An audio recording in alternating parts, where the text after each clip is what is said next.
শুভ সকাল বন্ধুরা, সবাই কেমন আছো? আমরা সবাই ভালো আছি। বই পড়ছে, এগুলো বই পড়া, এগুলো পড়া, বইয়ের উপরে মুখ গুজে লেখালেখি চলছে।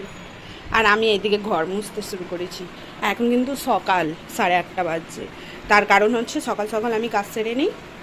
বাবা স্কুলে যায়, ও স্নান করে, পুজো দেয়, যায়, সেই কারণে একবারে আমি ওকে সেদ্ধপক্ষ রান্নাবান্না করে দিই, আর একবারে ঘরের কাজটাও তাহলে হয়ে যায়। এবার যেহেতু পুজো দেবে, তাহলে ঘর বাড়ি তো মোছা, ঝাড় দেয়া, পরিষ্কার করতেই হবে। না, কোথায় গেছিলি? সবাই পুজো দিচ্ছে, পুজো দিতে দিতে আমি ওর ভাত বেড়ে দিয়েছি। ভাত, আলু সেদ্ধ আর টমেটো ধনেপাতা দিয়ে ডাল করেছি। অনেকটা পরিমাণ টমেটো দিয়েছি যাতে একটু টকটক হয় ডালটা। এই গরমে টক ডাল খাওয়া তো খুব ভালো। আর ও টমেটো ধনেপাতা দিয়ে ডাল খুব পছন্দও করে। সকালবেলায় সেদ্ধ ভাতই বানিয়ে দিই, এরকম ডাল সেদ্ধ ভাতই বানানো হয় সকালে। হাই বাবাই, হাই।